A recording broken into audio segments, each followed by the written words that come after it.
interviewed with Sully.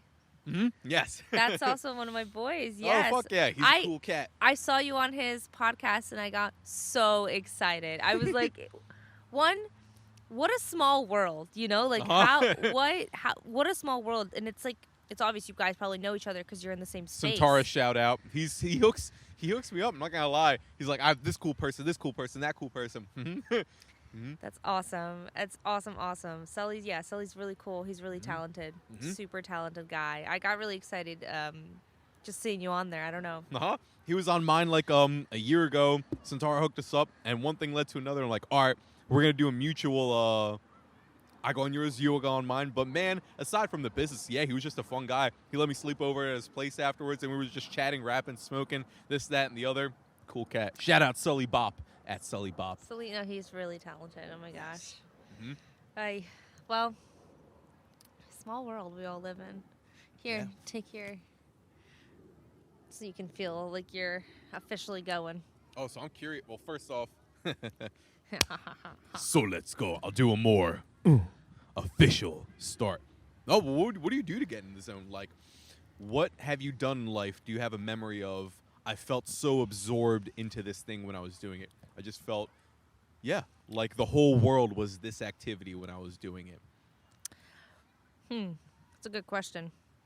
I think definitely dancing. I dance every day. Yeah, ditto. Well, It doesn't have to be professional or fun, like, crazy. Like, it doesn't have to be like an attractive dance. It doesn't have to be for anyone else. You just dance for yourself. When I'm dancing for myself, it feels like the world definitely doesn't exist. And then when I'm on stage too, or like performing, it also obviously feels like the world doesn't exist. But I get myself hyped up by like dancing, throwing on some really good music, something high energy, high beats, and then just dance and getting it all out. Because they say people who dance, and I did some research on this and everything, move your body, helps you flow, in any type of way. Like a flow in any type of way really helps you get into the zone, relax, helps you be happier every day. So I was like, bet. And I noticed the days I don't dance or like dance in the mirror, like do the whole typical thing, I don't feel the same energy. Because, we all like, we every day we vibrate at a different level. Like today my vibes are, I'd say, medium. They're not high. They're not low. They're medium. Every day's different. Like yesterday, my vibes were kind of low. The day before that, I had extremely high vibes. So when you're talking about vibes, do you mean emotions? Like, do you think those are very intertwined? I think absolutely it's intertwined with emotional, how we're feeling up here, right? But you'll notice things like your day's just going so smoothly. Nothing's falling on the ground. You're not tripping. You're not inconveniencing. You'll notice like at certain moments you're like, oh shit, nothing's going my way. That's probably you not vibrating at a high enough level for things to go your way. Either you're in your own head or just whatever's going on. But sometimes we just don't vibe at a high level like we usually do, when things are going smoothly, XYZ, like I know I'm not like vibing at a high level when I'm just like not like singing in my car or like dance. You know what I'm talking, when you're having one of those days that you're just singing in the car, you're dancing, you're just all around happy. Electric, you feel that feeling of like, I'm freaking unstoppable. On fire, yeah. I felt that 2 days ago. And everyone has those days, so like there are times I bump into people and I'm in such a high vibe mindset, nothing around me, there's nothing that can affect me. And I see someone who's like vibing at a lower vibe, and I always try and lift them up some way, right? My little things can make us like smile, and then that gets us going to like that little momentum. Exactly. So, but I'm really lucky. I always bump into people when I'm having like a low vibe day. I don't say bad days are good days. I like saying low vibe, high vibe days because all days are good days. But like sometimes we just are tired or don't have that energy. Yeah. This makes me think. Did you ever hear a TED Talk called "The Art of Being Yourself"? Caroline McHugh, this Scottish woman. Oh, she has like the coolest dress on, but that's a separate topic. I'll get all. I like how you remembered that. That's interesting. I'm telling you, it was a super unique, very cool dress. She had a cool style about it. I haven't heard of that TED Talk, no. But she's talking about, okay, you have those days where it's like, I'm on fire, like you're talking about. I'm confident, talking about 10 out of 10. Just put me somewhere like I'm gonna perform to the max no matter. I don't know. Put me Yep. on stage, Yep. get me working on my mission, whatever Yep. it is. And then you have those super low days where it feels like nothing you do is good enough. And then she described finding this, this consistency. She used the analogy of the sky, right? Like you can look at the sky some days where it's just this super bleak, kind of cloudy, gray, like drab kind of day. And then there's another day where the clouds, there's just enough of them to look beautiful, and the sun's setting, and you just like the sky's just perfecto. Yes. But to have the consistency of the sky above the clouds, the part that's just always there, no matter what the changing levels are below it, the highs and lows, this consistent state. I'm butchering her description of Well, it. I know what you're saying though. That I've never thought about that actually. That's a good way of looking at things. To always have that base. To always like, no matter what, have that top level just always there. Yeah, consistency. Yeah, a baseline. Oh, have you found like you've had that? You found a way to have that consistency in your own life? In my own life, here and there, I think I go through phases. Also, depending on where I am in the world, sometimes like I find myself to be more consistent and develop even a better routine than I do here at home in the United States when I'm traveling. I like to travel for long periods of time, so you get used to things. I think after like 30 days, that's when your body naturally starts to kind of go into routine if you do something long enough. So I've just noticed that when I'm in that routine and when I'm like in really great places around the world, I'm able to even be more consistent and pour more effort into my work because I'm in a better surrounding. You know what I'm talking about? Like you're by the beach, you're hanging out, the vibes are high. You know that it's a different. It's just a whole different vibe because we all. Did you know we all actually like have a spot where we thrive the highest When you say spot, you just the mean world. like an environment? in the world? Like we astrologically are actually like wiggling into this chair. You're good. Astrologically are when you do your like astrological charts, there's actually a way to look where in the world you would fit in the most, or where in the world you're actually meant to be. And there's a few pinpoints in the world that literally fall according to your astrological chart, sign, everything, the exact way the stars were lined up. We're like, you could call yourself like that could be home for you, and you would thrive there, type of thing. Geologically, right? Like that's geographically, everything just would affect how you would do in a certain spot. It's fun. I'm not very into the astrological world, but as you're saying this, I'm almost translating it into like science speak in my head. Yeah. Like, oh, that kind of makes sense. If your DNA is designed to be in a warmer climate, something along those lines. If you're more extroverted, then your environment falls around like, I want to be around hot environment. Let's say your ancestors have been in the Caribbean for a long time, and I want to be around people. And that's where I'm like most thriving, most centered. And I don't know much about astrology, so I can't speak to that. But it seems like I get what you're saying. There is something in our nature that kind of, this is the spot for you. This is where you're meant to be. And this makes me wonder, like, I heard someone say you can take an acorn, right? But if you don't put it in the ground, just leave it on your desk, it's never going to become a tree. So first off, one, where to put yourself so you grow into the tree, so to speak. And that also makes me wonder, is there a way to become a tree no matter what environment you're in? Is there a way to, even if you're suffering, even if you're in, like, going through it, some dark point in your life, is there a way to persevere and thrive almost no matter what? Is there some blueprint to that? I think so, yeah. There's something my friend O'Brien says. Shout out O'Brien. He is a life coach. He literally, he has taught me a lot about what I know, but he understands the science behind meditation, about what you were just talking. I mean, like the science behind how to help ourselves, right? Through meditation, through being aware, through kind of like putting yourself at a higher vibration, manifestation, abundance, everything, the law of attraction. He talks about everything. And something he mentioned is, and he told me this a while back, he was like, Melana, like you travel a lot, but like you have to like make sure you're not traveling to run away. A lot of people travel to run away and to avoid their problems, but that doesn't fix anything. It doesn't fix the root of how we're feeling. You're, like you said, like, you know, day to day, how to stay consistent in the same and feel good, right?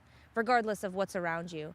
And at one point in my life, I was like, maybe I am running away from something, you know? So, got me thinking like a while back for sure. Hasn't stopped me from traveling, but definitely gave me some time to like self-reflect. Why do you travel? I travel to explore. I mean, I'm a very easily like not bored, but I like to find out what's next. I always like to see something unusual, different. I like to take the road less taken, to go places people haven't gone, to get that shot or to find out that information or to like see it with my own eyes. I don't think there's anything more satisfying than seeing something that people are praising with your own eyes and being like, this is cool, but another place is like, it's just being in that country or in that place and traveling and like finding new things is what's like, it's all about for me, at least. Exploration. But back to what I was saying in the sense of like feeling good about yourself, it's just about, it's not about where you are at the end of the day. It's about you. Like if you focus on yourself and heal yourself and work on yourself, you can feel good regardless of where you are. You could be in a toxic situation, but your vibes are so strong around you that like no one can get through, no negative energy.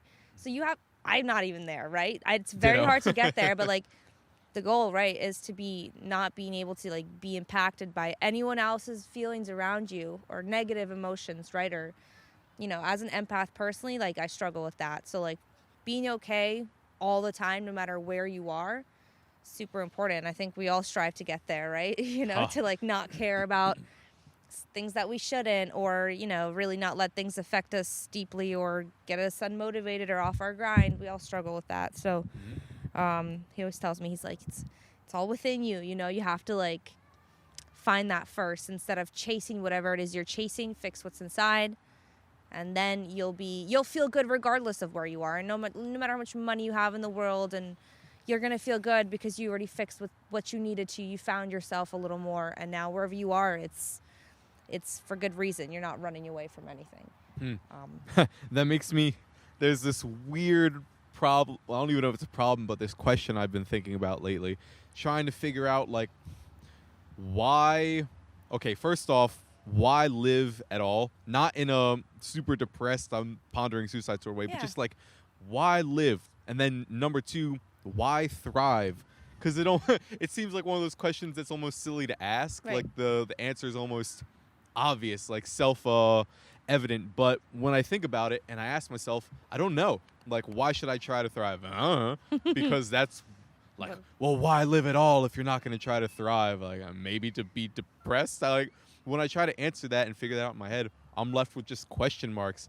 And yet, for some reason, when I look at my actions, there is still this aiming for prosperity, aiming for feeling good, and for thriving in the many ways in which one can do that without really knowing why, which is such a strange part of life. All the unknowns that we go into. And that just makes me think about your desire to explore for almost the sake of exploration. This Alice in Wonderland-esque, just traveling through the Wonderland to see all the mysteries of the world. You asked me, like, why am I doing the podcast? Why am I traveling and all that before we officially started? And I used to have this really detailed answer in my head, but now that but now that I'm looking at it, I'm like, I'm not exactly sure why. And then there's a bit of that just embracing the unknown, embracing the exploration part of life. Like, I don't know, let's just go on this ship and see where it takes us. Maybe trying to find something divine, but I don't know. We are divine. Something I'll tell you right now is like what you were saying about, why even live at all? I didn't understand. I had the same questions until I became aware of the teachings of Dolores Cannon. Have you ever heard of her? So it's all scientific, by the way. Nothing about any of the things I'm about to tell you is spiritual. It's all extremely real and raw.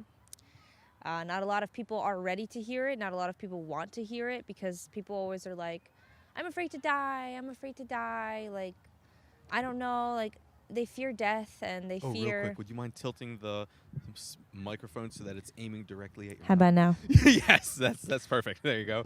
Let me just before I tell you this shit. Yeah, fuck yeah. I mean, dude, we're all just souls at the end of the day. I think as we get more and more aware, like the population starts waking up a little more from this kind of like we put ourselves into this like world where it's all just materialistic. Once we start waking up a little more, Oh my God, people realize that we're all just souls. Realistically, when we die, we just go right up to that in between space. There's like different astral planes. There's no hell. There's no heaven. There's no hell. There's just different astrals that you can go at, different vibrations that you fit into. Why are you confident in this? Because I'll explain.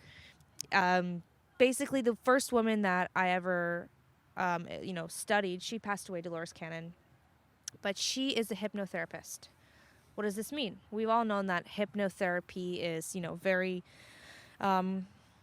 effective, or maybe not. Maybe you've heard mixed things. I didn't even. My mom's gotten some good use out of hypnotherapy. Yeah, I didn't understand any of that. But then I started looking into, what is hypnotherapy. I was like, oh, it could help with like people smoking, people's habits, blah, blah, blah.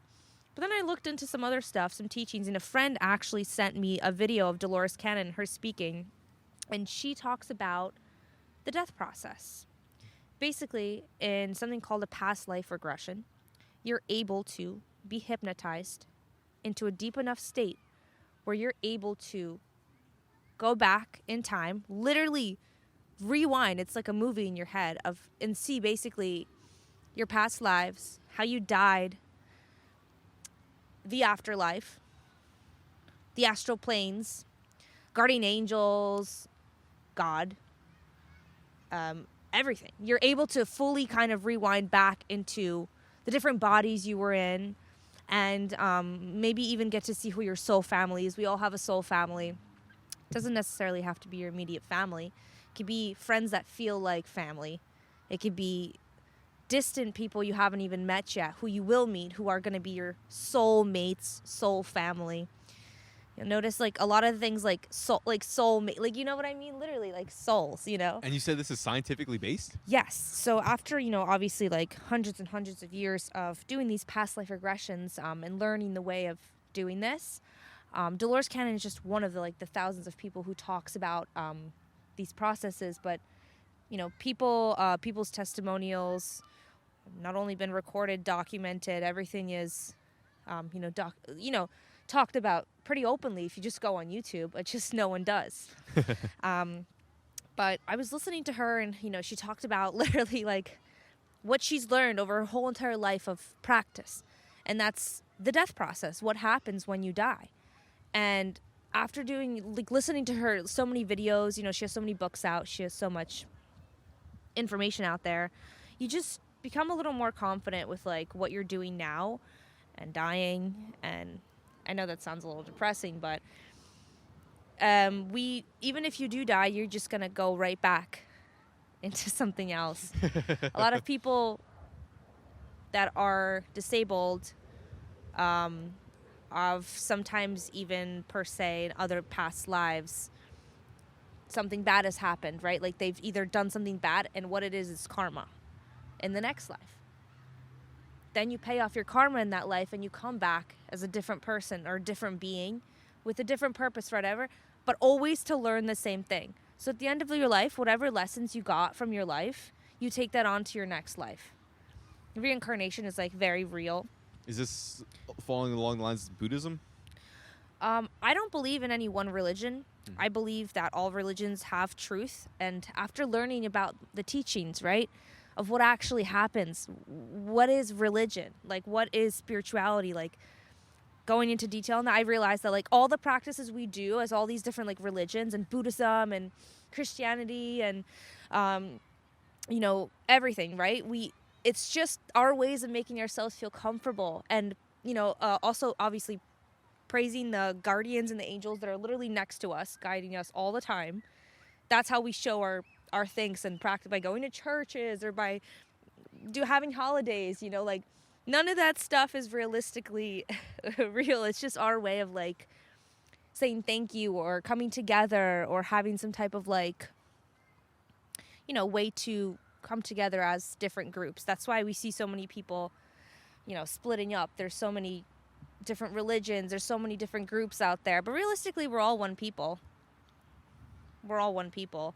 I mean, if you get born back into a human body, you got really lucky. Let's put it that way. But one of the biggest things she says is Earth is hell. And I know that sounds weird, right? So like other planets and other dimensions, when you get put into those bodies or those worlds, they don't feel that same emotion as people do like on Earth. Earth is one of the most raw places to get sent to, like your soul, because you're literally like you get to feel everything. There's so much emotion here on Earth. There's free will here. And that's why a lot of people, when they go through these processes and they see where else they've been and what magical places and what people and what power and everything, they're like, Earth is kind of hell because of all of the emotion that you go through and your soul goes through. But it's great for learning, because what we're ultimately trying to do is suck up all this information to actually be able to be, fulfilled with our soul, and then hopefully be in a different, better place. But until then, we keep trying. How'd you find this person? A friend, literally, like, we were FaceTiming and catching up, and he's like, Melana, listen, what if I told you that we all sign... this is literally how he talks. He's like, what if I told you that, like, we all have to sign... We all sign contracts, and we literally write out our whole entire lives with our soul family, even before we come down into life. We know everything is written out in life. Every single thing is already... You made it up pre-coming here to this world, in this body. And what would you think if all... And he started talking crazy, and I'm like, yeah, well, I believe that and that, but I don't know about anything else. And he's like, all right, watch these studies, watch these doctors, look at these professionals, watch this, I watched it, and I was just like, I want to know more. Like, it's like addicting. It's addicting to know more when you're able to actually accept it, and you're able to like look at things from a different... You're like, I want to know more.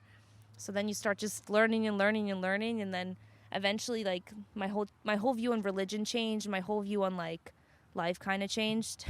So okay, for the sake of argument and I'll press back a little bit on this, just out of like my skeptical mind. I don't want this to be offensive. I just like, I'm curious, so I want to like try and dig into this, whatever this interesting realm is. Of course. Okay. What is that? All right. 1, 2, 3. All right, cool. Testing. Yes, I think it's good. Anywho, moving on. So you said scientifically founded. So there were studies on this, or are you talking about the evidence comes from people's personal accounts, personal stories of going through these hypnotic experiences? Both. I'm actually, right after this, I'm going to my hypnotherapist to perform literally what we're talking about. Mm-hmm. I have been hypnotized before or put into a guided meditation, which has been really helpful to look into my younger self. It's like kind of almost like looking back into my childhood.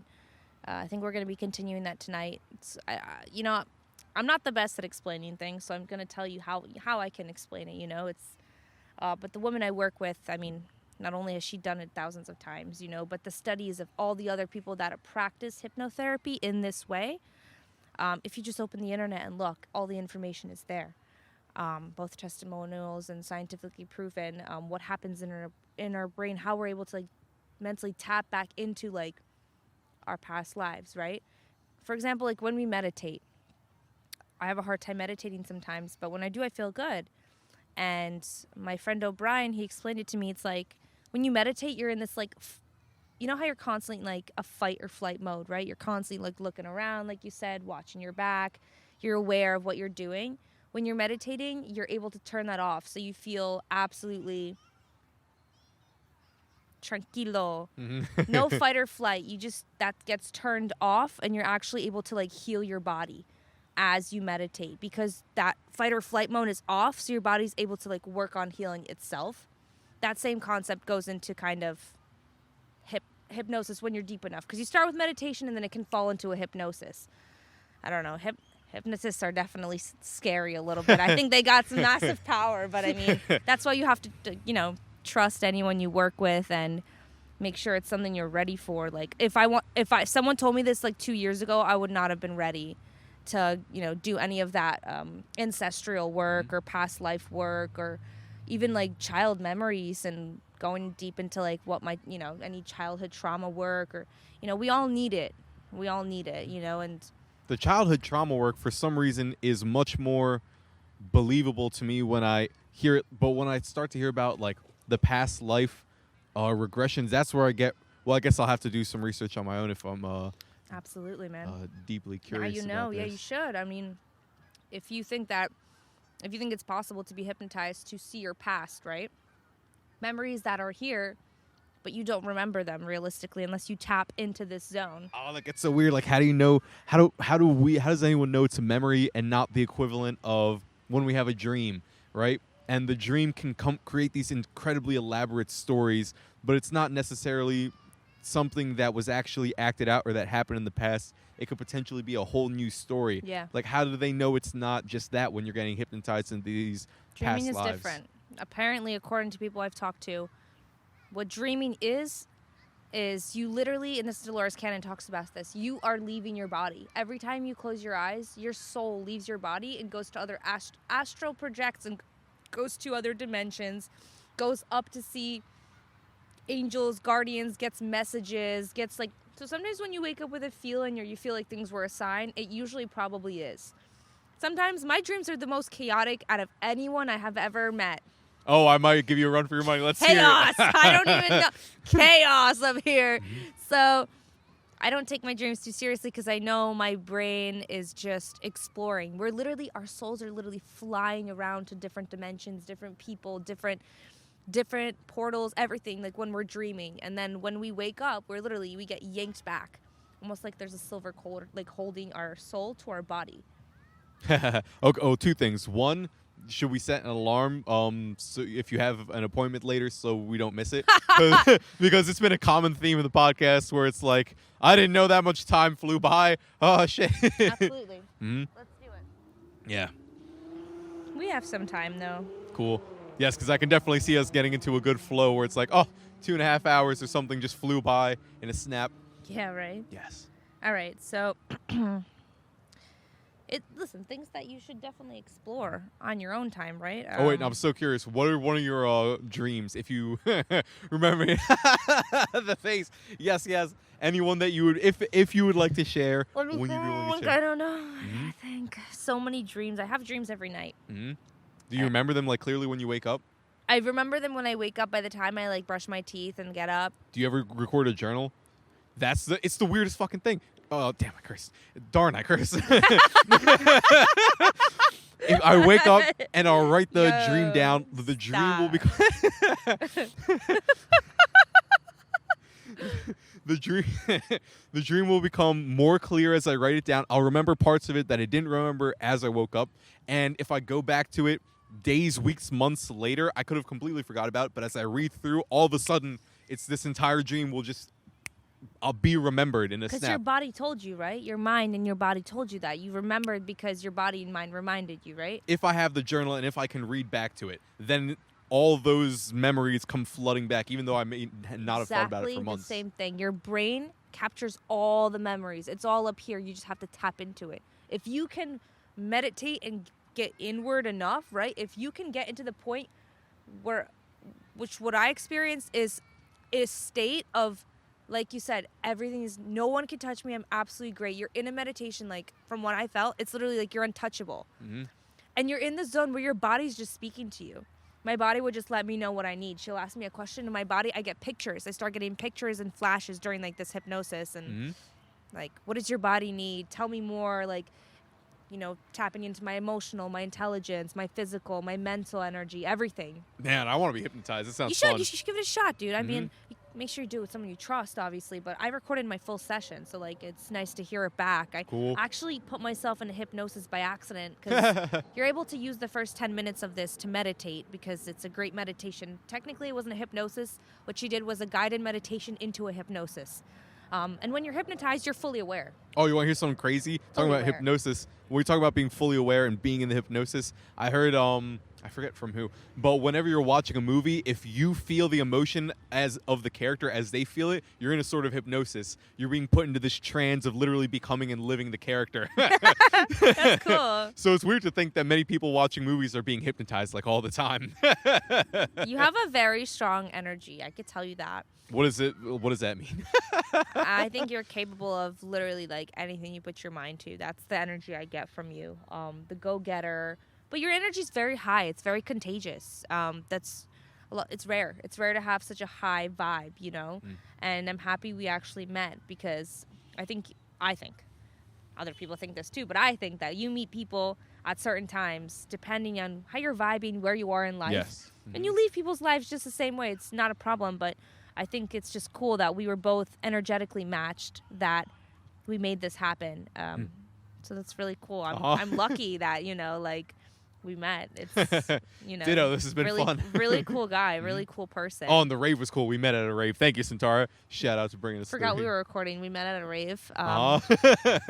It was fun. I wish I had more energy. That was an interesting night for me. Certainly. I remember going back to the tent, that tent little area on the side, and I was just terrible.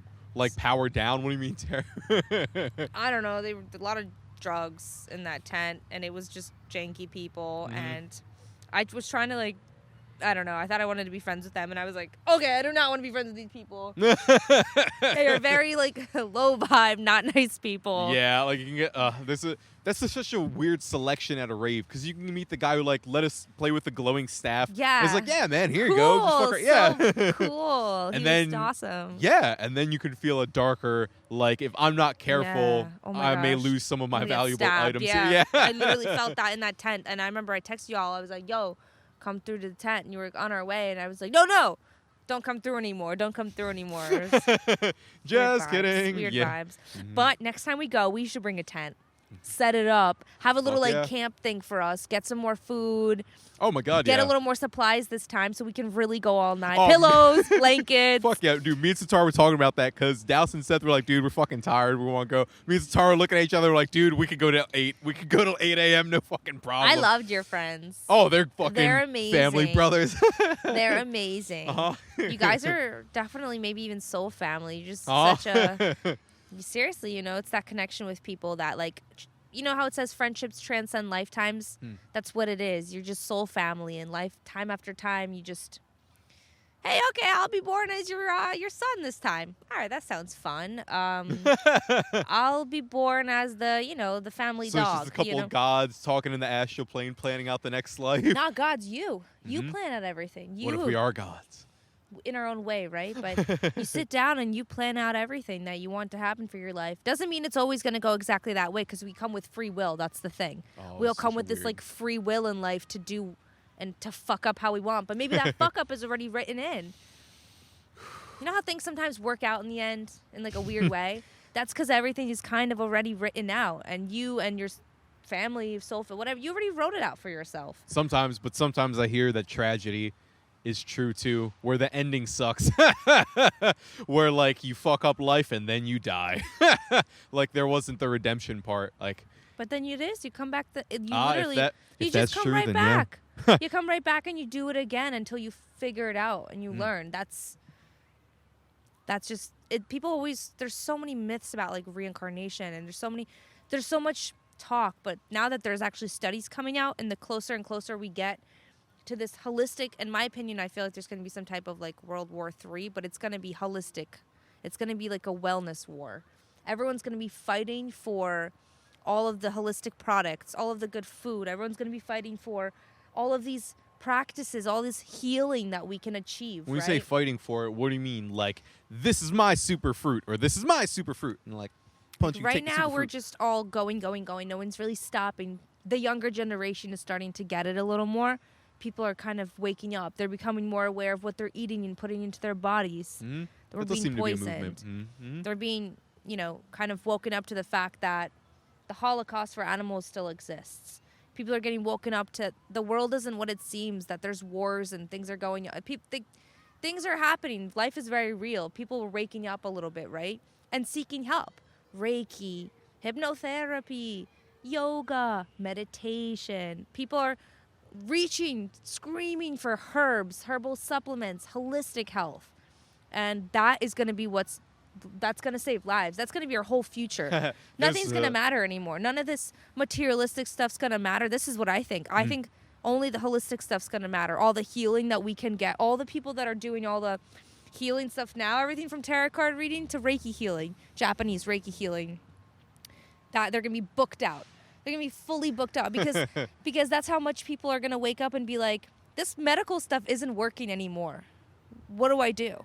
And if they confuse together in some beautiful fusion of holistic, ancient teachings and medicine practices with a scientific, fusion. There's this wonderful quote that I always go back to. I said a million times on the podcast, that humankind we've gone to the literal moon, right? We've created atom bombs, the power of the sun to wipe out all of humanity. We can talk to people thousands of miles away in split seconds with the internet, but we haven't figured out how to be happy, strong, and healthy en masse as a population. And then that brings me to a James Brown. You ever hear This Is a Man's World? Right? The super... I'm bad with Oh, you're good. One of the last lyrics is, a lot of the theme of the song is, this is a man's world, but it wouldn't be nothing without a woman or a girl. Of course. And then... rule the world. Beyonce, yeah. Yeah. But one of the last lyrics is, he's lost in the wilderness. He's lost in the bitterness. Lord have mercy. And... that's that was such a profound statement about the times, and maybe still nowadays, that there's this loss of the spirit, loss of the soul, loss of happiness. And there's a part of me that seems to see this when I look at life, when you hear about loneliness, depression, mental health, people not feeling satisfied, things along those lines. It's hard to tell whether that's getting better or worse, but I also see this movement that you're talking about where holistic and mindfulness practices, people focusing more on, well, okay, did you ever see Wolf of Wall Street? Yeah. The guy... Watch that one. Oh, that's a fucking solid one. But the main character, Jordan Belfort, he's in a podcast with Joey Diaz. Watch it. It's great. Hey, Jordan Belfort. Yeah. Diamonds and dirty money, Jordan Belfort. You know the song? No. Well, they do. Whoever's ever watching knows the song. Yeah. So, but he was describing when he became rich, right? He has the Ferrari, the model wife, all the drugs he wants. And he's like, when I had all that and I still felt this empty hollowness inside, it's like, that's when the fear really kicked in. Because he's like, what is missing from this equation? I thought this was it. I thought this is heaven, right? If I get all this, that's heaven on earth. And then I had all that, and it was like, oh, fuck.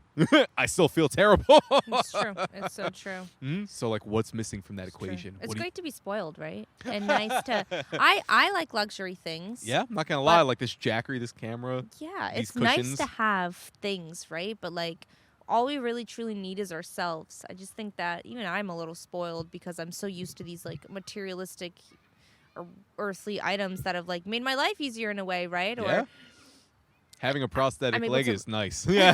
Able to escape, or whatever. Speaking of prosthetic leg, what happened? Oh my God. I know that's the question of the day, but I just want to know what happened. I'm curious because you're so optimistic about everything. You don't give an F. You're whatever. That took some time for sure. There were some low points. No, I was 16. Fucking around in a construction site, not working, just fucking around with a friend. One thing leads to another. My leg gets caught between a support beam and a forklift that was moving, and just got absolutely obliterated. And they had to amputate it. And that was yeah. Yeah. And it's been an interesting ride to bounce back from that. And strangely enough, it almost seems like that's been one of the best things that has ever happened to me in my life. Once you add that plus time and all the experiences that have happened, maybe because of that, it's almost been one of the greatest gifts. If I had to go back in time and someone was like, hey, would you want your leg back, but you'll have to lose all the great experiences you've gained after that, wow, I don't think I would change it nowadays.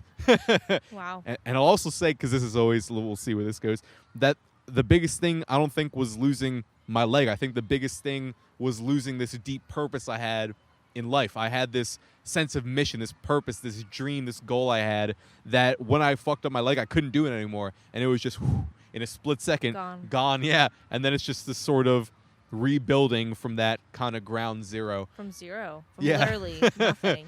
So it's been it's been an interesting ride. Wow. Yeah, I could feel there's so much strength when you say that. That's so tough. It's tough, but it's also rewarding, right? Like you went through that, but now you know nothing can break you the fuck down because you are who you are because of what happened and all the experiences you had. It's really tough, dude. But you did it. You're here. Yeah, fuck yeah. You gotta pat yourself on the back for that. You're here, man. You did it, and it's not easy. I get it out of all people. I get it.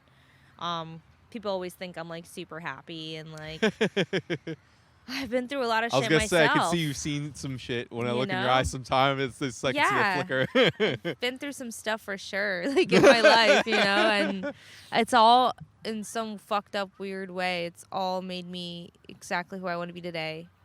Like all the stuff I went through, bad relationships, anything related to health, XYZ, things people struggle with. Can I hear about I'll ask this in a polite way, just one of the tough, dark periods of your life, and maybe to stack on top of that a nice little bow, something you learned from it, a little piece of gold that came out of that hardship. You're good at asking questions. I'm just good at answering them. You're good. I'll talk all day if people will listen. Okay, perfect. No, but let me think. Oh, gosh, I don't know. I mean, I definitely I think that I had a really bad breakup. Obviously, love. We all know that sucks.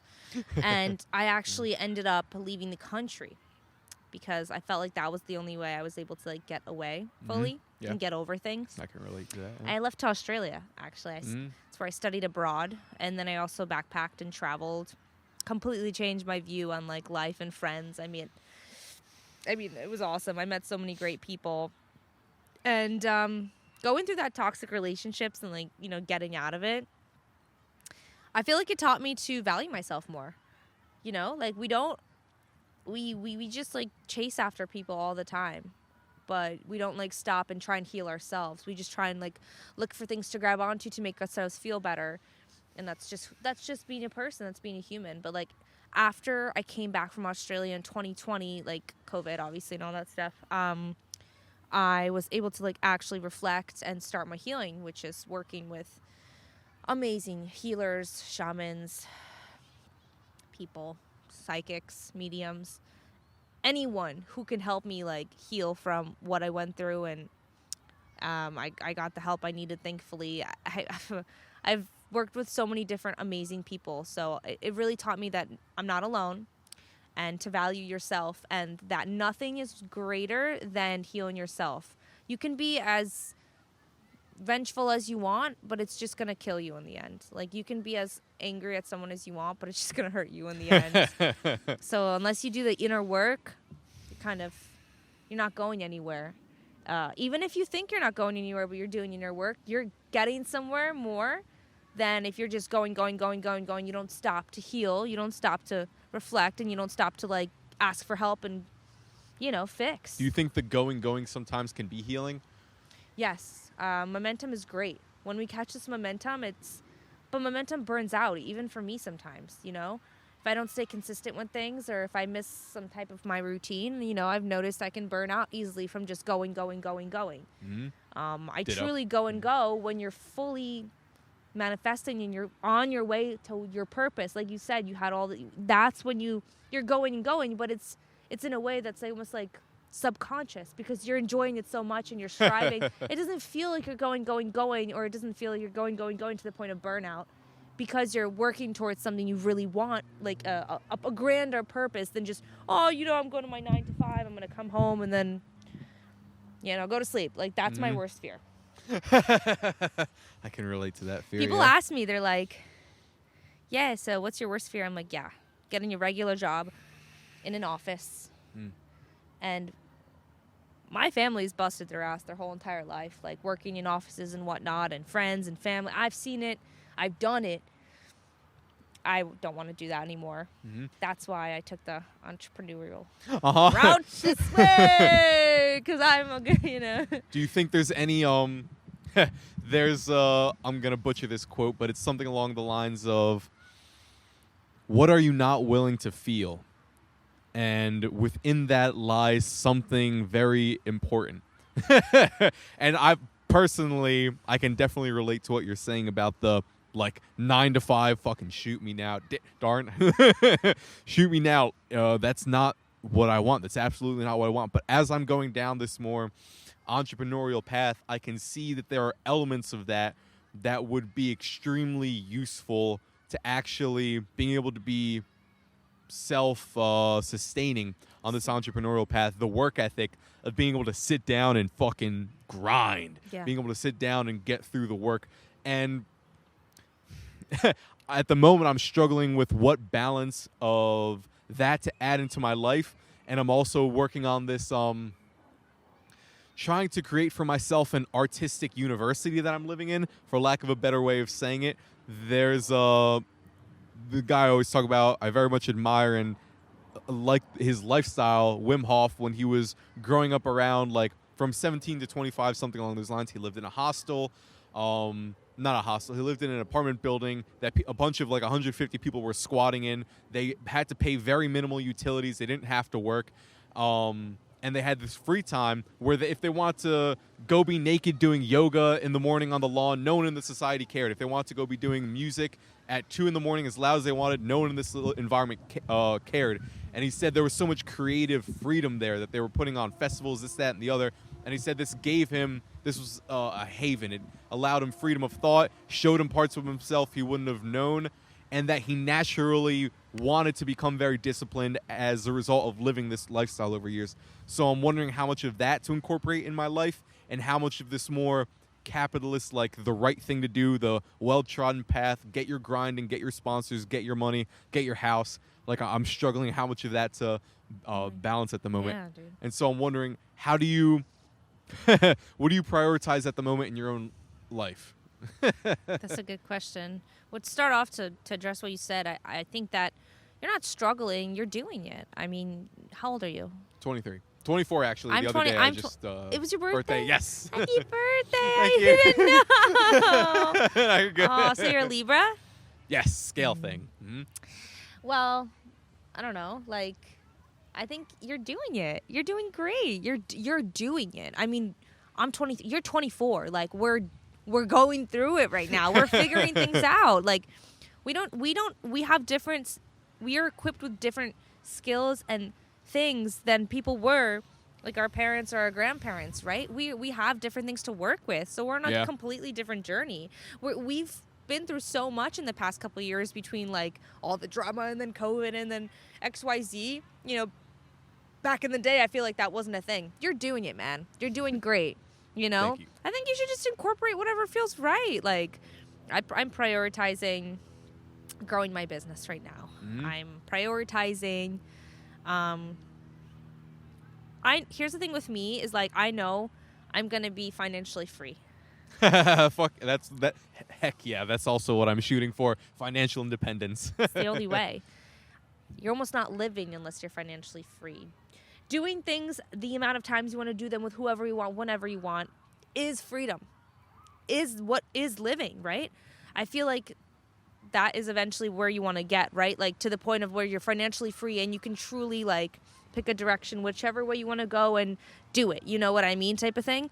But we're also like living just the way we are now, you know? We're young. We don't really need much right now, Fair right? enough. We don't need much. The beauty of the 20s. I'm focused on experience right now. I'm focused on not missing out on anything that I'll be like, damn, I wish I went to that. I'm focused on that. That's literally my main goal. Obviously, money's great. I'm set myself up where I work online. Mm-hmm. Give your business a shout out.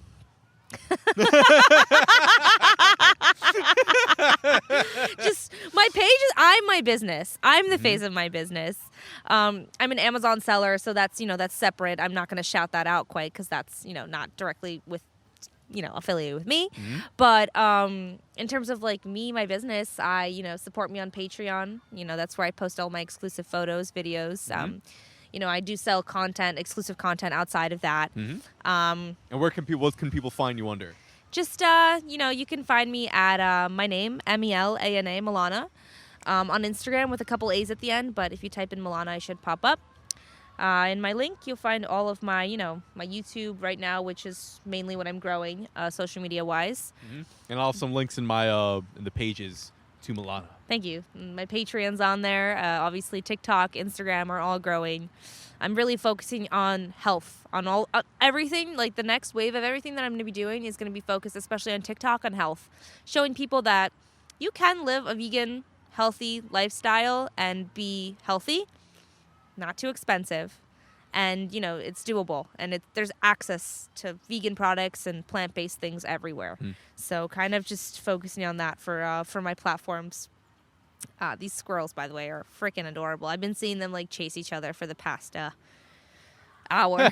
Oh my God, I was sitting in my car and as I opened the door, there's this chipmunk just cheeks full. So many chipmunks here.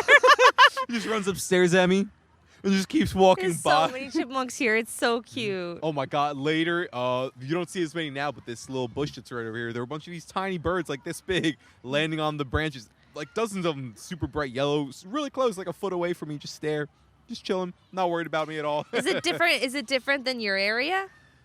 A little bit more nature-y out here. Really? For sure, yeah. I'm more compact in like suburbs. Like there would probably be stores here on this land. Got it. All the free land has essentially been taken up by stores over the past few years. Got it. Yeah. Yes. There is quite.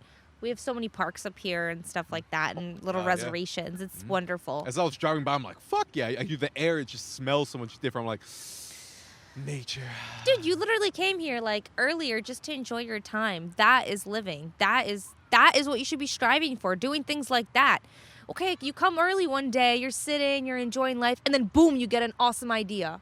And then you go and you make that idea happen. But that idea wouldn't have came until you were fully aligned with and happy with what you were doing that day or in general, and you just went and you did it. That's what happened to me, I forced myself for so long to think of some business stuff, think of something, I'm like, well, what am I liking to do? What's aligning with me? And then literally randomly, just one moment, boom, and then I have it. And then it doesn't leave your head, but then that idea manifests and turns into a bigger idea, and then before you know it, you're doing exactly what you wanted to do by not forcing yourself to do it. It's the only way. If you force yourself to do shit, it's never going to work out. You can pound yourself all you want, but I mean, it's different when you're writing. If you're doing, superficial, like if you're writing a paper, that's different. But if you're waiting for the idea, if you're forcing yourself to do something that's like could be life-changing, it's not going to come to you if you're forcing yourself. That's interesting. There seems to be these two typical paths in life that can often be it seems to me that so often the paths in life can be boiled down to the war and the peace. The war, which is like, I need to get my things together and put all my effort in and force and pressure and just like bash my way through a problem.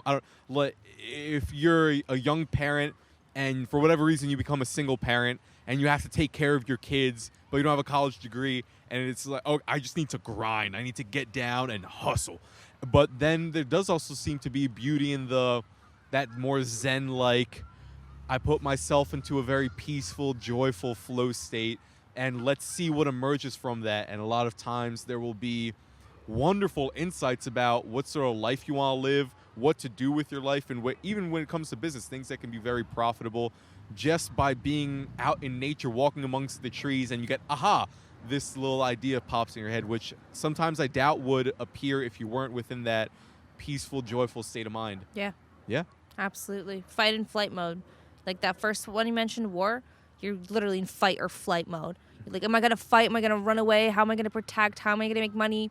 Versus when you're meditating, or versus when you're not in that mode and everything's like you're flowing and zen and everything's coming naturally. Your vibes are high. Nothing's standing in your way. There's no, you'll notice like what we were talking about high vibes the other day. A perfect example is when you hit all the green lights. It could be something as simple as that. Yeah. It's super simple. No resistance. That's exactly the words I was looking for. Resistance and no resistance. Those high vibe days, you literally have no resistance into anything you wanted to do, versus the other days where you're feeling the like all the time. You're like, fuck, it's hot. This is so hard today. Nails on chalkboard, yes. So exactly. You just read my mind. Completely true. Did you ever watch Avatar: The Last Airbender? I'm watching it again. Yeah. It's my favorite show. It's literally like my favorite show ever. Iroh? He's the best. Indeed. I want to get a tattoo of him. Yes, literally. He's the best. I should have brought. I have a whole pack of stickers. I should have brought you some. I have like 100 something stickers I ordered. They're awesome. I should have brought you some. They're all for Avatar. What's a quote? Name a quote from Iroh. I was actually about to. Me too. Let me the think. specifics I don't remember. When he was talking to Zuko about the 4 elements, and he was describing to get better at firebending or You have your to do own water life. bending. Yes, look at water. We and, both know. Yeah, I love it. Last Airbender squad. Let's go. Yo, it's the best. Literally the best. Yeah, that's one of those shows where it's like, okay, I have the tattoo One Piece on my arm, and I love this show. Luffy, who's my Jesus essentially for so long. Okay. Like this ideal.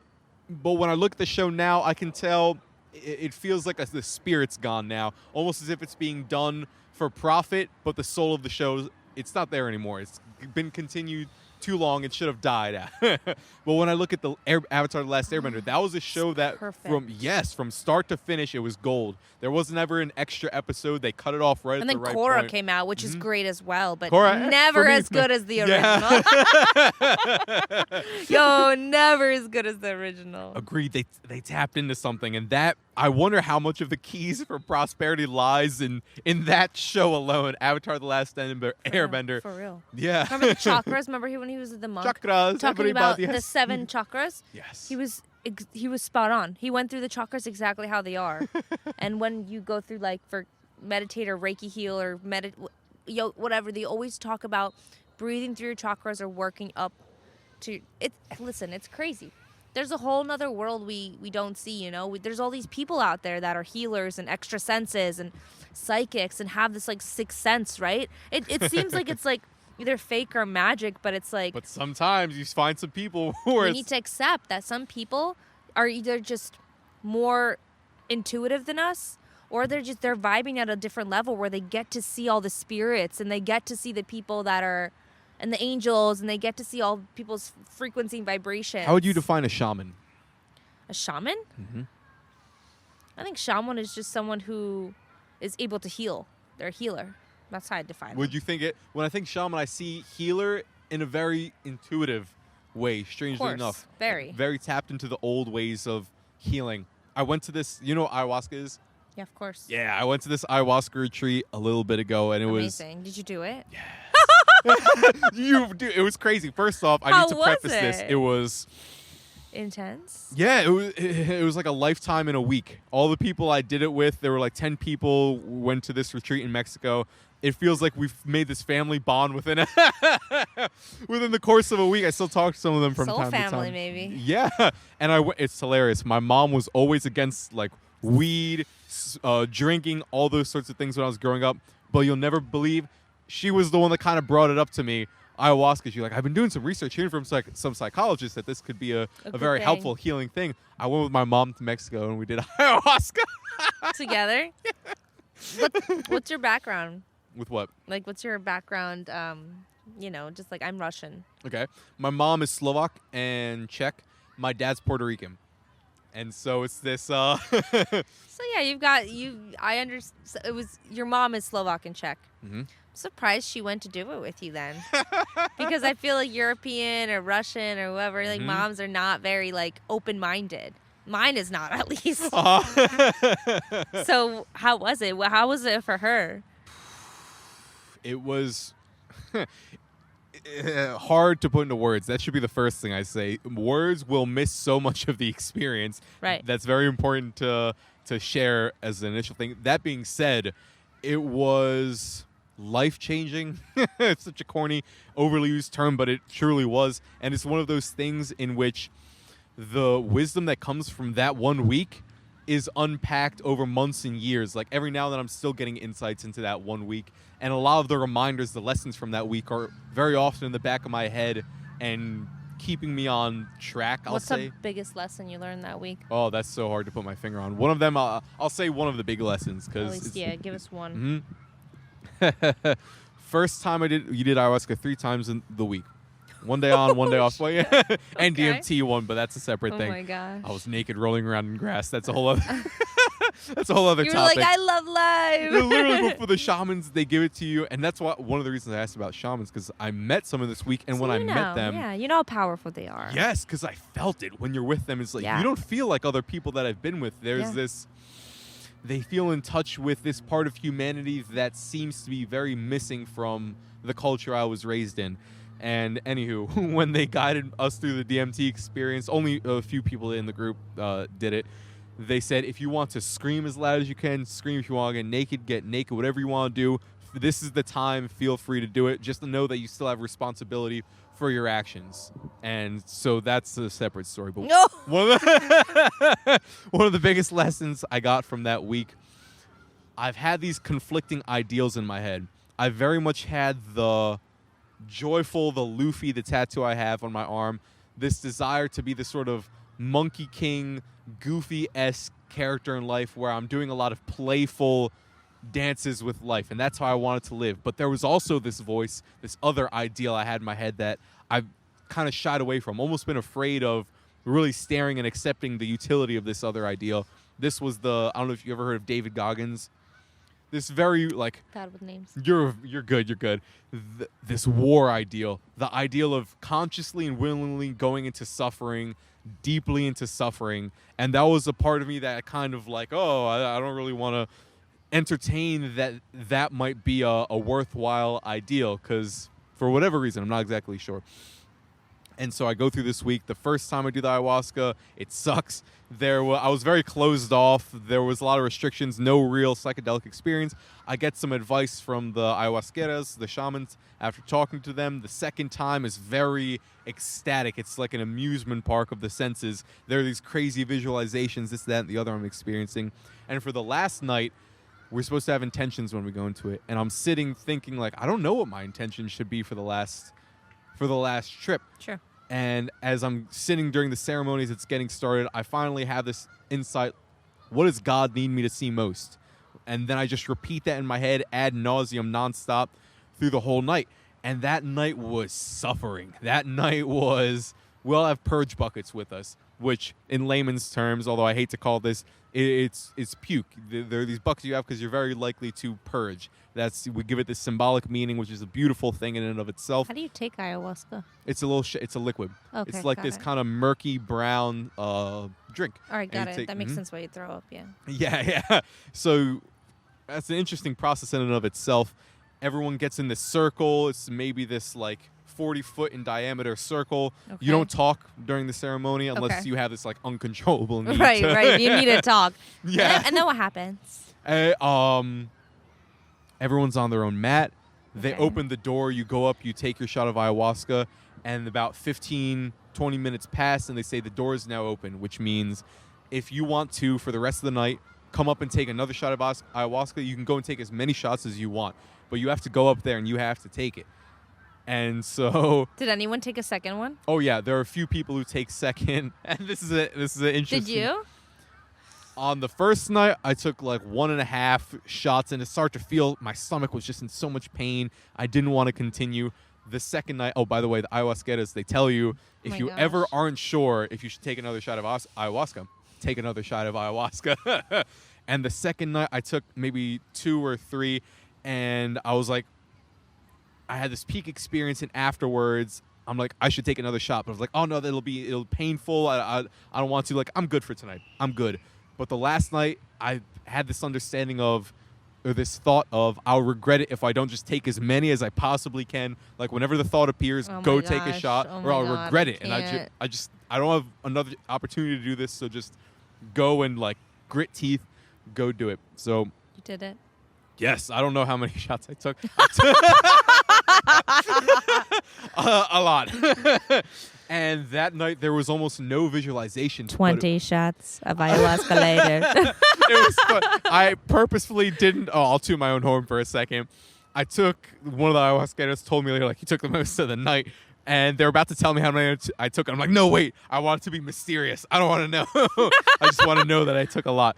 And, yeah. So awesome. I take them, and I'm repeating this mantra in my head. And I'm going deeper and deeper into pain. Like, you ever have a hangover and you feel like you need to vomit, but you can't? Oh, yeah.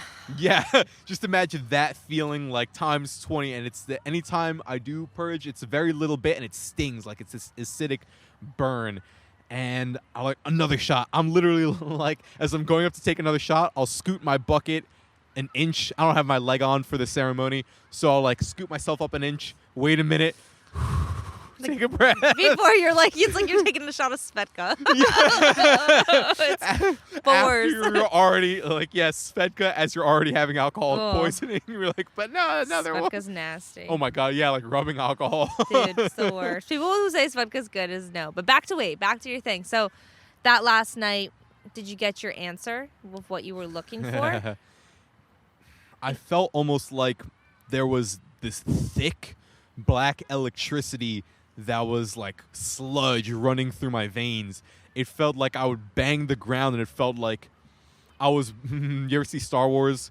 I almost felt like I was becoming a Sith Lord. Like there was this dark energy that it felt dense. It felt like I was in suffering in hell, and I was almost bathing in it, like I was drowning in it, but willingly, consciously. And I knew all the methods I could have used that I used the second night to make it enjoyable. But every time I repeated the mantra, what does God need me to see most? It was like, nope, no. None of those methods that will make you feel wonderful and ecstatic and all that. For tonight, pain, baby. Like just diving deep into it. And That's in short, I felt at the end of it like adamantium, like diamond. I felt almost indestructible, like super, like I was just hammered like a sword, just beaten and just hot, burning and just solid, super dense. And afterwards, it just showed me the utility of going into suffering sometimes. Also, my ability to endure it, and that there can sometimes be gold deep within suffering. there you go. That's the lesson. Yeah, that's one of the lessons from that night. So there's the story about one of the lessons. That's the of lesson, ayahuasca. dude. That's what it was. That felt right. That's what it was. I mean, that's what we talked about a little earlier, right? Like, just the whole idea about suffering and what is life and what's the meaning and feeling good regardless of what's going on, and how pain in the end of the sometimes everything's meant to be just the way it is, right? So like you go through these painful things to get the gold at the end, to put something in your pocket that you've learned. Yeah, which is super important. To willingly go into suffering. It's a strange thing to. I wonder sometimes what even is suffering. How would you define it? When you think suffering, what does it mean to you? I guess sadness. I think suffering means sadness. I mean, that's what I don't like. I think being sad, I think being emotional is different. But being sad or like feeling depressed, that would be suffering like for miserable. me. Mm-hmm. Misery falls into being, I feel like, depressed or sad. Yeah, so any type of emotion, that's like dragging you down, that you're just feeling low vibes from, that's suffering for me, But you could also be perfectly happy in suffering, just like you used that. There was some guy I used as an example. He had everything, Jordan Belford, right? Or everything, right? In quotations. Exactly, but he had everything he wanted, but he was still suffering. So everyone's version of suffering is different. Some people's suffering can just be being alive, being here, right? Some people's suffering is way deeper than that, and we can't even understand the half of it because we're very lucky, right? Like in other countries that we don't even hear from these people that just are alive and surviving and happiest with very little, or could be suffering. It's crazy. There's so many. We're so lucky just to basically be here in the U.S., and be able to experience the things we do and have the materials that we need to like thrive at the end of the day. Did you live in Russia before? No, I was actually born here. I was born in Brooklyn. I'm first generation in America, so I have a very international perspective. I have a very outsider perspective. I consider myself Russian. That's my home. If you I can't choose between the two because I was born here, but I am Russian. Every drop of me. So I mean, regardless if I was born here or not, it's definitely part of me. I've never lived there though. I've spent months there, 3 months. So I'm curious, when you go to Russia, Australia, Mexico, what are the things that really stood out to you? The big differences? And everything? Yeah.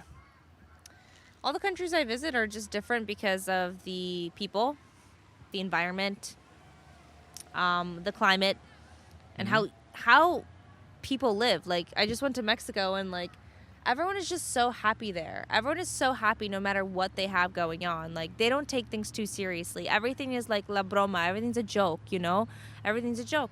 Life is, no matter what problems, life is happiness and beers and love, and it's just like no matter what's going on, they always laugh it off. In Russia, it's the complete opposite. People are extremely serious. No matter, some people over there are well off. Some people are surviving in villages in the middle of woods because Russia's huge. And sometimes there's no food. People have to survive on their own. There's like a tiny kiosk to feed like 200 people. It's never, I don't know. It's just different. I've just realized everyone's different compared to what they have. Like sometimes people have like less, but they're happier. And the people that have more sometimes are not as happy, I've realized. Like Australia was a good mix of like people because I was backpacking. So I met all these different types of people. And some people who were super well off, like parents paying for everything, XYZ, were just depressed. And then the people who had nothing, who were from different countries, I met all these people from like Germany and Sweden and Mexico and Chile and Brazil and everything, and like that were just backpacking, bare minimum, backpack on their like nothing, happy, just with nothing, So I guess it just depends on what over here. Not even they make the most of everything, so it just depends on what's on your mind and how I don't know how well you can make like situations happen. Like you guys at the rave, like you made the most of things, you raved literally to the last possible minute till your friends were like, all right, we're gonna go, or something like you were raving to like the last possible minute, so you made the most of things. That's a very I'm slowly beginning to live a more aesthetic lifestyle, like bare bones, bare minimum, and there is, strangely enough, more joy I'm finding in it now than when I would spend more recklessly and frugally. When I'm like, no, for today I'm not going to smoke, I'm not going to drink, I'm going to eat a little bit. There's, you find so much more joy in yourself as opposed to finding in the external world. And there's a deep potential for joy just within us. It's so true. We don't need all these materialistic items to make us happy. Everything, all those materialistic items are so nice, right? But being able to find that nice sweet spot where you're not using them, right? And you're not getting crushed by them, and you're happily taking them and but they're not a part of you, and you're not going to die without them, and it's like they're just extra things on top of what we already have, which is what we have to work with, right? We have the ability, I personally think, to make anything happen. Money, relationships, anything, travels. You want to go freaking do whatever, do it. We are still free will, right? We can do anything we want to do. So it's all about what we put our mind to. I just think our generation is definitely struggling because, we've been through so much. We're like that awkward middle generation that like understands what the older folks are saying, but then looks at the kids now and is like, okay, well, I understand them too because they have all these technology and you know what I mean? So we're kind of in the middle. We didn't quite go with one or the other. I'm 1999, you're 98. So it's literally the brink. It was like the brink of a new civilization, a new era. And think about it. If we live 100 years or 102, we'll be able to be 3 like century, we're or what's the right word? When 100 years passes, it's 1 century. Century, right? So we'd be living in 3 centuries. Think about that. Yeah. I want to do that. I want to be like alive and cool. like in the newspaper for living for 3 centuries. Would you ever, if you could get your life extended, if we reach that critical point, because there are people working on it right now. Right. Interestingly enough, I heard it's Gucci or some fashion company is funding it? Is researching, immortality essentially. They're researching it was either a jellyfish or a starfish that when it gets really old, it essentially goes the way of the phoenix. It'll break itself back down to its nascent stage when it was a baby essentially, and then build itself back up, then break itself back down to its young stage, then grow old again, and it can live for hundreds of years. And they're researching this and trying to give people the ability to do the same thing. And very realistically, we could have that in our lifetime. Do you think you'd want to do that? No. Why? I don't know. I don't think we need to force anything. I think everything will happen the way it happens. Like I said, if I die, I'll just get reincarnated into another body. What if you and your loved ones could also live for hundreds of years, healthy too. If it's healthy, if it's healthy, that's a whole different story. Like you could have the vitality of a 20-something-year-old for 500 years. I think everyone would like to be a little selfish and be like, yeah, maybe I'll give that a shot, right? But what sacrifices come with that? What research had to come with that on the animals? What would that do to the people that don't have that same money or ability to do that? How would that mess with them? How would that even, if people could just all of a sudden live that long, don't you think the world would just kind of go crazy? I don't know. Think about that. Those are the sacrifices that we would make, right? If something like, I don't think I would for those reasons, unless that technology was like ruled out and given to everyone. I just don't think it could be fair. I'm the type of person, I like to be really fair. I used to be really greedy when I was younger, but I learned that's like not me at all. It was just something that, when I was younger, we didn't have a lot, so I would just constantly want to just take and just mine. And I don't know.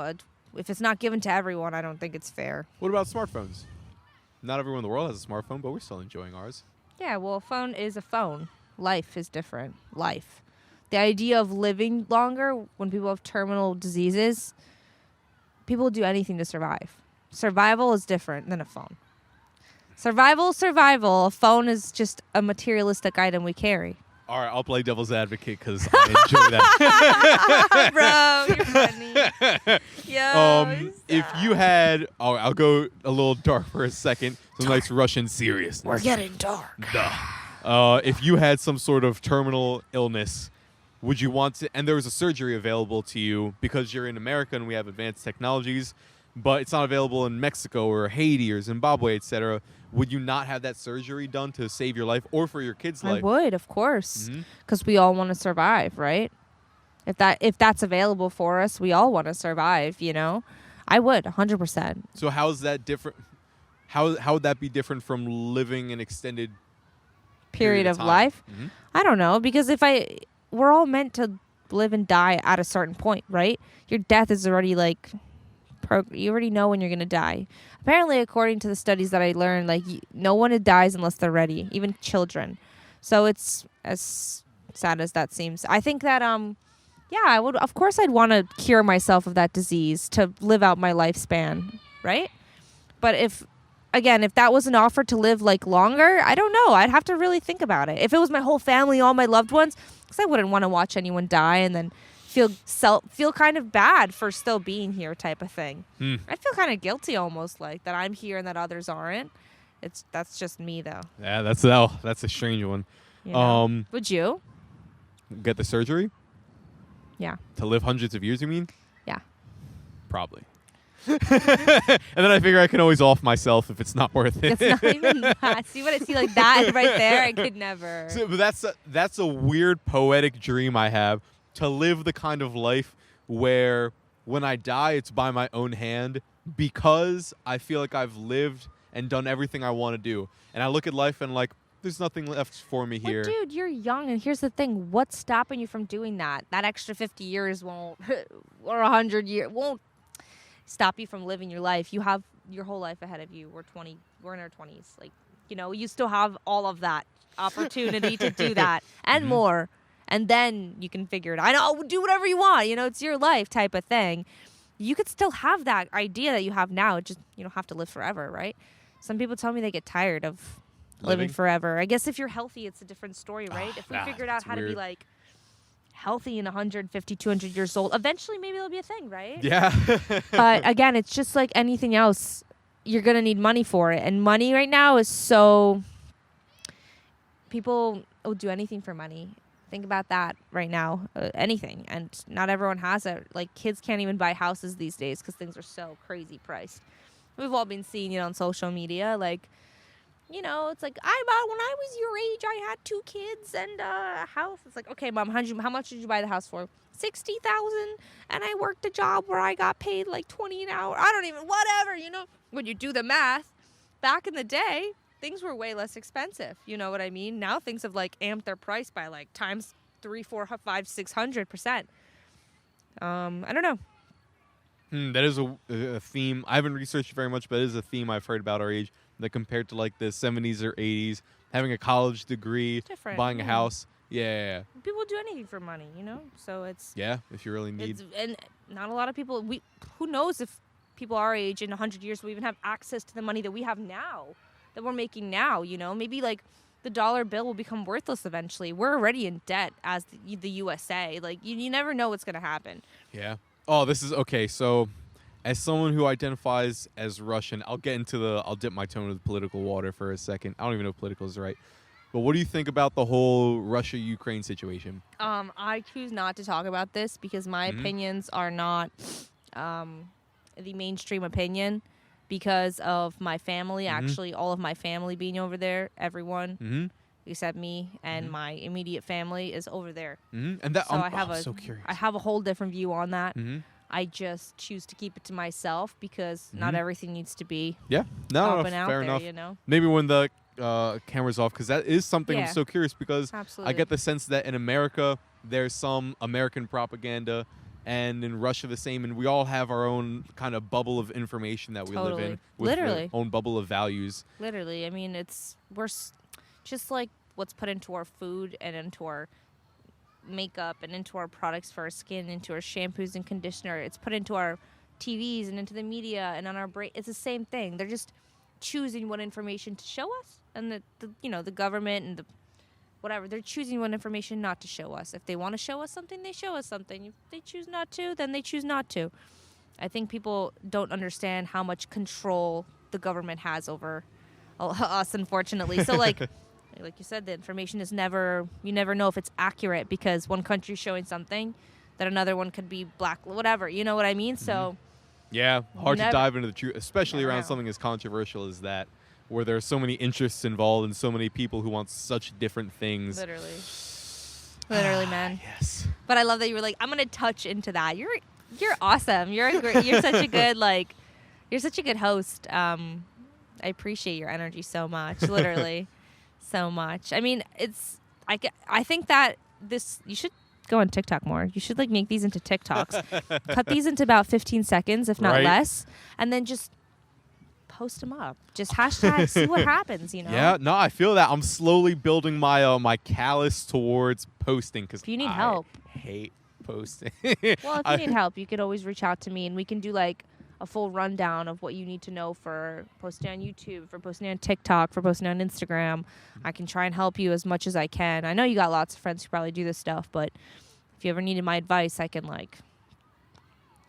I can help you. Yeah, thank you. There are definitely some keys I'm wondering about of how to get more attention, because I'm slowly getting more and more serious with the podcast. So I'm noticing how important grabbing eyeballs and attention is for something along those lines, but without getting cheesy and clickbaity, because there's a part of me that hates that. That when it comes to the kind of conversations I'd like to have, not if that's someone's thing, do your thing. But for me personally, I don't want to make it inauthentic.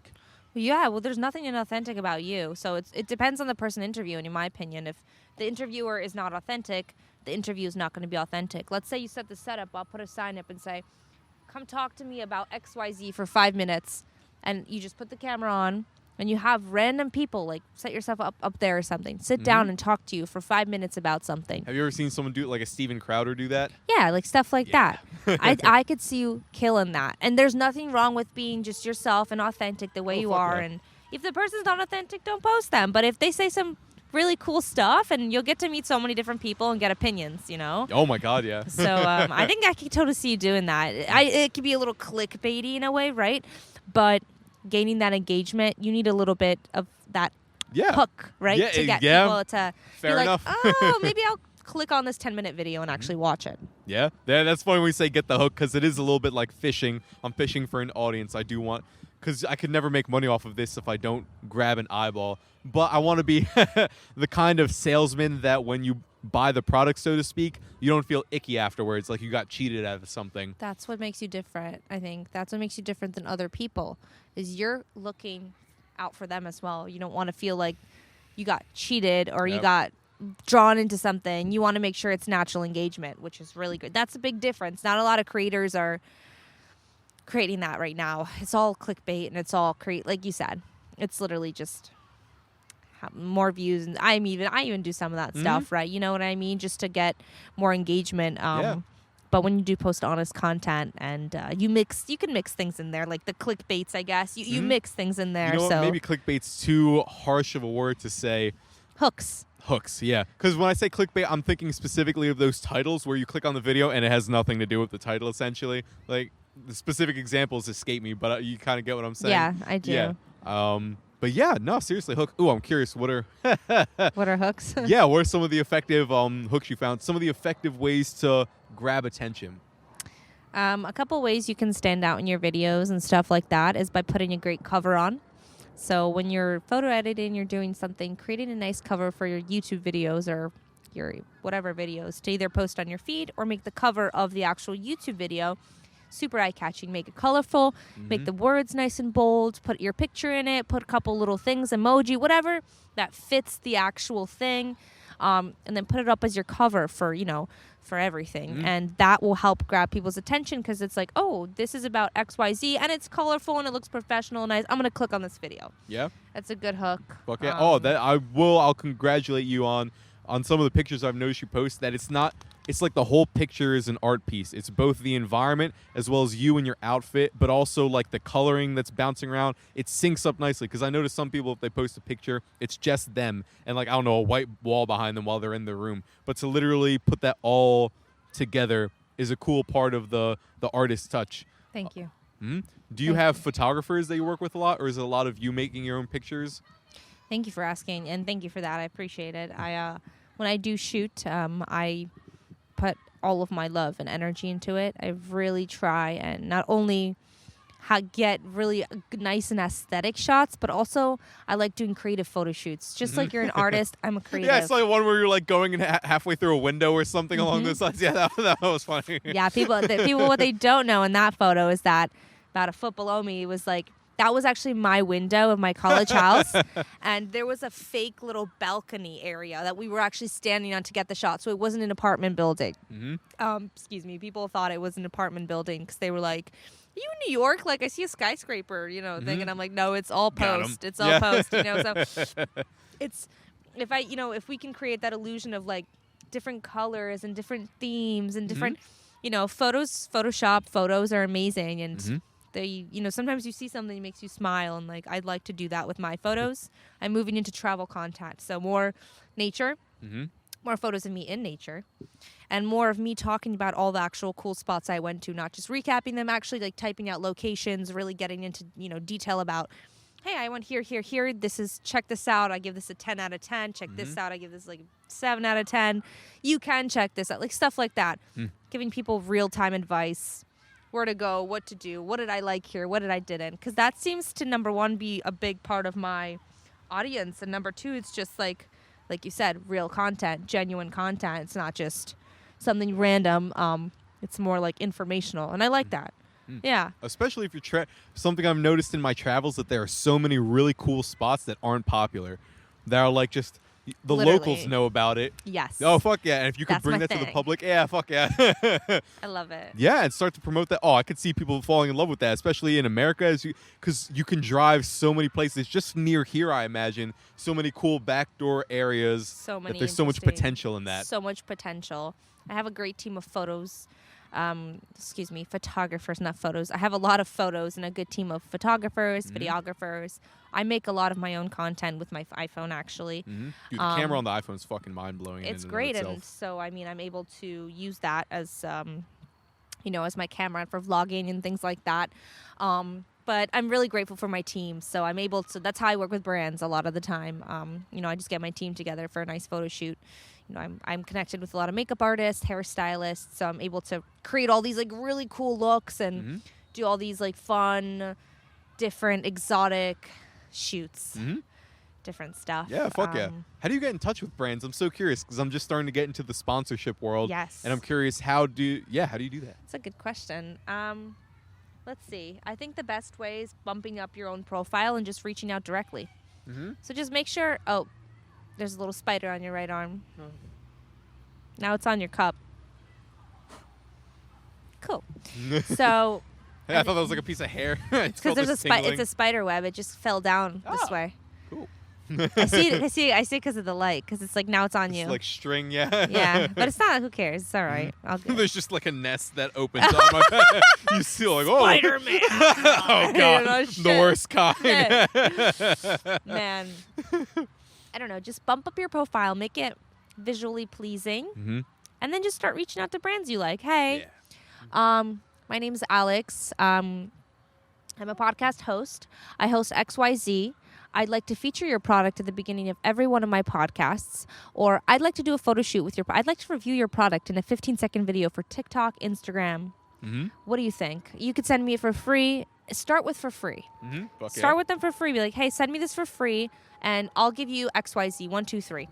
Provide them. The one thing that I learned with companies, if you want to start doing brands and stuff, find how you can give them value. Hell yeah. That's the one way. Every time you work with anyone, just the first thing you should be telling them in your intro message is, how can I bring you value? I want to make sure you have photos for your social media. I want to make sure you can put these on your website. What's your vibe? I want to make sure we align and that I can get you good content and quality content. For you, it could be, on video, just talking, right? For me, it could be photos and stuff like that. So try and find how you can give the company value. And if you can do that, they will send you product.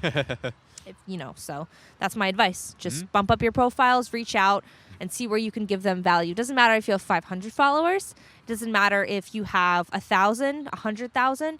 People and companies are always looking for real people to give them reviews and real people to spread their product. So start small, start free exchanges, build up your name. And so when you get to the bigger companies, you're like, oh, I've worked with this brand, this brand, this brand. Please check out their profiles to see me on there. I'd like to work with you guys now. And if they ever want money or they ever give you a discount, don't do it. Some of the companies, they'll be like, oh, we can't send out anything, but here's a 10% discount. I'm like, all right, then you're not valuing my time and the amount of effort and stuff. I would set up a whole photo shoot for you. I want to make sure that your time and my time both valued. You get all the content you need. I get content out of this and products or money. So make sure you're trading for, don't let anyone take advantage of you, because companies will do that. They'll put you in some crazy contract. They'll make you post a bunch of different times for like a 15% off discount. It's so silly, and I don't recommend that way. Find value. Make sure they know how valuable your work is. Hell yeah. Oh. High five. Thank you. Yes. You got it. You got it. Absolutely you got it. What kind of brands would you work with if you were getting into that? Or like what kind of brands do you want to work with? I was jotting that down the other day. I'm thinking weed brands, things to do with that. Hell yeah. Prosthetic brands, fitness brands for sure. Hell yeah.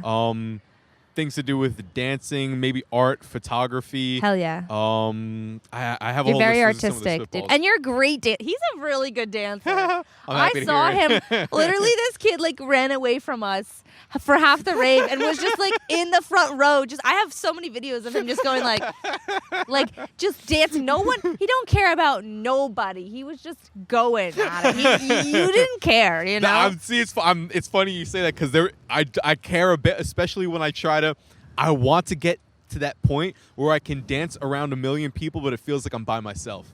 Me too. And and I have a long way to go to get there for sure, but I can feel myself like breaking down that wall. And there were moments, where I felt a little in the zone.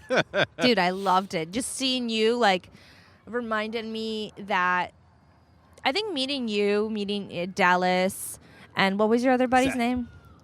You guys were so amazing. You reminded me of some old friends that I met in Australia. And you just reminded me that good people really do exist. I have plenty of amazing friends, but just meeting strangers, I guess, that are so open and so loving and so just genuine and down to earth and good people, that really gave me a lot of hope that night. I was like, you know what, just hanging out with you guys brought me so much amazing energy. Not gonna lie, it was just such a breath of fresh air to just hang out with you guys. That's what makes you different. That's why people are attracted to you. If you notice, you're like a magnet to people because you give out good vibes. Well, thank you, ditto. Especially the fist bump and the when you came in, just little fist bump for everybody. I was like, when? With you, as soon as we got there. Really? Yeah. I don't remember. You're good. But I gave you a fist bump? Yeah, you gave all of us as soon as we got there, like, yo, what's up? I had to greet you guys somehow, you know. I had to be like, "What's up?" Because you're friends with my boy, and like, you must be cool. He always used to mention you guys as well, so you know. Shout out, Sonny. I'm so glad I Santara, actually got Chubbs, to the man of many names. meet you guys. Yeah. I just call him Sonny. Yeah, or Sunhartha. Wait, what was? I used to call him Sunhartha back in the day, but I just call him Sonny. You know. I like Sunhartha. That's the first time I've heard that one. I'm gonna start calling. I think I'll call him that the next time I see him. He's gonna be like, "You talking to Melana, weren't you?" You're gonna be like, "Yeah." That's awesome, man. What do you think makes a person a good person? Like in your eyes? I don't know. I think what makes a good person is if you have empathy. If you have empathy for others around you, I think if you care about more people than just yourself, and you more than less do the right thing, and you genuinely want to help people, and you're like genuinely like the vibes you put out are good, they're not negative, right? Like if you don't wish bad on people and you're only trying to do your best and help, even if you're not doing it all and you're struggling yourself, but you just the little things, right? You're a good person. Well, I'm curious. You know? Throughout your travels, do you have any stories of someone being just a beautiful person? Yeah, I have so many stories of that. I met two beautiful souls I met. So their names. It's actually really funny. Like I'll talk about it. Their names were Katie and Jesse. Two different people, but I'll talk about Katie first. I mean, she was I met her in Australia. So I was like choosing which people I want to talk about. I'm like, there's so many people out there. But I bet. I met her in Australia, and she was literally just right away. You just talk to her, and you could just feel like soul sister energy. She's a professional dread artist, so she does dreads, and she lives like right in this like beachy town right by the water. An amazing soul, just an amazing soul. Absolutely, she had a son as well.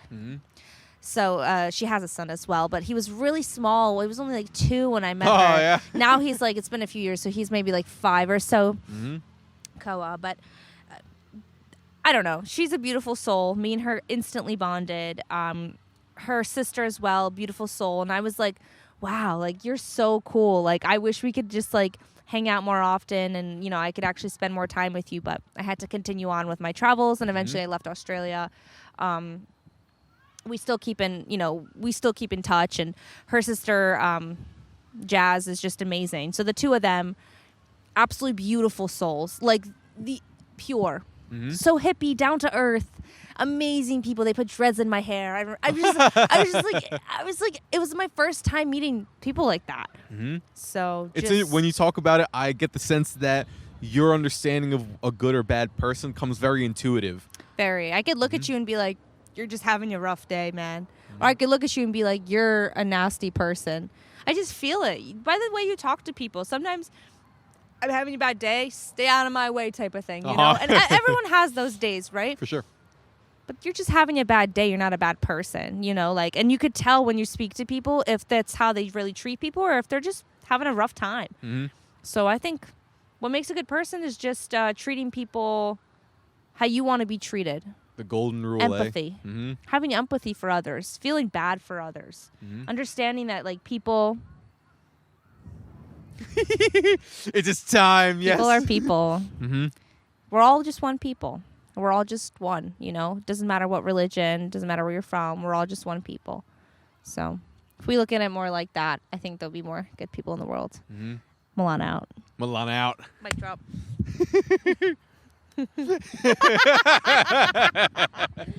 Dude, you're funny, man.